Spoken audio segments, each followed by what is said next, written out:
బీహార్ ఎన్నికల వేళ మహాగఠబంధన్లో విభేదాలు మరింతగా పెరిగిపోయాయి. కూటమిలో భాగస్వామ్య పక్షాల మధ్య సీట్ల సర్దుబాటుకు సంబంధించి ఏకాభిప్రాయం కుదరలేదు. అనేక నియోజకవర్గాలు విపక్ష కూటమి అభ్యర్థులే బరిలో నిలిచారు. ఈ నియోజకవర్గాల్లో కాంగ్రెస్, ఆర్జేడీ, సిపిఐ తమ అభ్యర్థులను ప్రకటించాయి. ఈ నేపథ్యంలో మహాగఠబంధన్ చీలిక అంచున ఉందనే ప్రచారం జోరందుకుంది.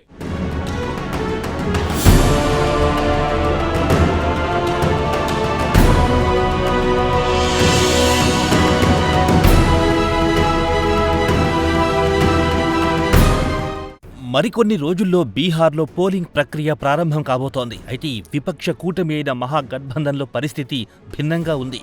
మహాగఠబంధన్లో ప్రధాన పార్టీలైన కాంగ్రెస్, రాష్ట్రీయ జనతాదళ్ మధ్య సీట్ల సర్దుబాటు ఇప్పటికీ ఓ కొలిక్కి రాలేదు. పైపెచ్చు విభేదాలు మరింతగా పెరిగాయి. ఈ నేపథ్యంలో 8 నియోజకవర్గాలలో మహాగఠబంధన్ అభ్యర్థులే బరిలో నిలిచారు. ఈ 8 సెగ్మెంట్లో కాంగ్రెస్, ఆర్జేడీ అలాగే సిపిఐ అభ్యర్థులను ప్రకటించాయి.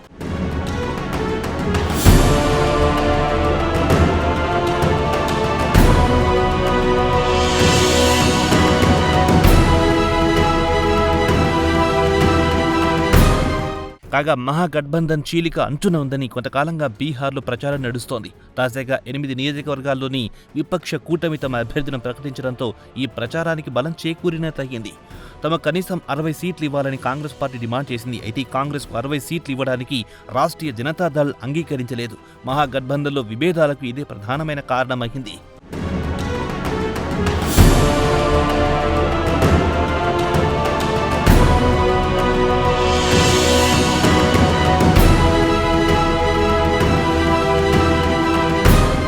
అయితే మొత్తంగా 61 నియోజకవర్గాల్లో కాంగ్రెస్ పార్టీ పోటీకి దిగింది. కాంగ్రెస్ గతంలో ఇన్ని సీట్లలో ఎప్పుడు పోటీ చేయలేదు. అయితే ఓట్ల చోరీ అంశంపై ఇటీవల బీహార్లో కాంగ్రెస్ అగ్రనేత రాహుల్ గాంధీ 16 రోజుల పాటు యాత్ర చేశారు.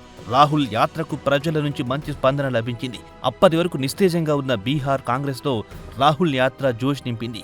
బీహార్ కాంగ్రెస్ నాయకులు చాలా కాలం తర్వాత పొలిటికల్గా యాక్టివ్ అయ్యారు. దీంతో ప్రజలు తమ వైపు ఉన్నారనే భరోసా హస్తం పార్టీ అధిష్టానానికి కలిగింది.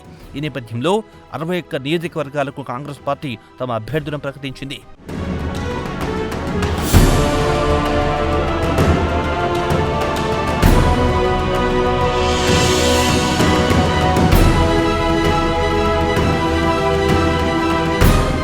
అయితే మహాగఠబంధన్లో అతిపెద్ద పార్టీ అయిన రాష్ట్రీయ జనతాదళ్ ఇటీవల ఏకపక్షంగా 143 నియోజకవర్గాలకు అభ్యర్థులను ప్రకటించింది.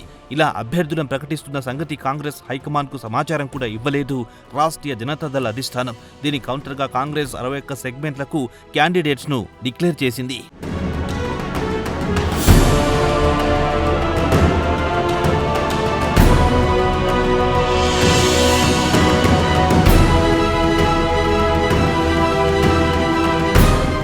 కాగా మహాగఠబంధన్లో భాగస్వామ్య పక్షాలుగా ఉన్న వామపక్షాలు కూడా తమ దారి తాము చూసుకున్నాయి. సిపిఐ 9 సెగ్మెంట్తో తమ అభ్యర్థులను బరిలో దించింది. కాగా సిపిఎం అభ్యర్థులు 4 నియోజకవర్గాల్లో పోటీకి దిగారు. అయితే నామినేషన్ల ఉపసంహరణకు ఇంకా గడువు ఉంది.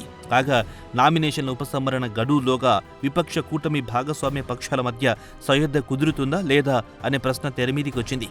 అయితే భాగస్వామ్య పక్షాలు తమతో తామే పోటీ పడితే ఎన్డీఏ కూటమికి మరోసారి వెండి పళ్లెంలో అధికారాన్ని అప్పగించినట్లవుతుందని రాజకీయ పరిశీలకులు కామెంట్ చేశారు.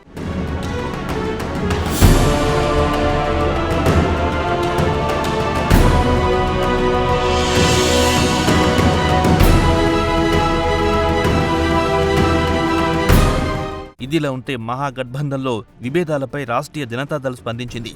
కూటమిలోని భాగస్వామ్య పక్షాలు క్షేత్రస్థాయి పరిస్థితిని అర్థం చేసుకోవాలని ఆర్జేడీ సీనియర్ నేత మృత్యుంజయ్ తివారీ పేర్కొన్నారు. బీహార్ వరకు కాంగ్రెస్ కంటే ఆర్జేడీ పెద్ద పార్టీ అన్నారు ఆయన. దీంతో ఎక్కువ సీట్లు పోటీ చేసే నైతికత ఆర్జేడీకే ఉందన్నారు మృత్యుంజయ్ తివారీ. రాష్ట్రీయ జనతాదళ్ పోటీ చేస్తున్న సెగ్మెంట్ల నుంచి మిగతా భాగస్వామ్య పక్షాలు వైదొలగాలని ఆయన డిమాండ్ చేశారు.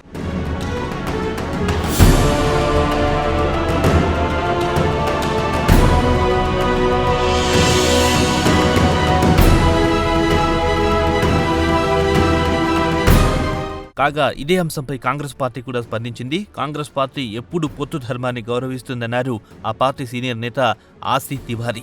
ఆర్జేడీతో సీట్ల సర్దుబాటు త్వరలోనే ఓ కొలికి రావాలని తాము కోరుకుంటున్నట్టు ఆయన చెప్పారు. అయితే కాంగ్రెస్ పార్టీకి బీహార్ ప్రజల్లో ఆదరణ పెరిగిన విషయాన్ని ఆర్జేడీ గమనించాలని ఆసిఫ్ తివారీ పేర్కొన్నారు. ఇదిలా ఉంటే బీహార్లో 2 విడతల్లో పోలింగ్ నిర్వహిస్తారు. నవంబర్ 6న మొదటి విడత పోలింగ్ నిర్వహిస్తారు. అలాగే రెండో విడత పోలింగ్ను నవంబర్ 11న నిర్వహిస్తారు. ఇది ఓట్ల లెక్కింపును నవంబర్ 14న చేపడతారు.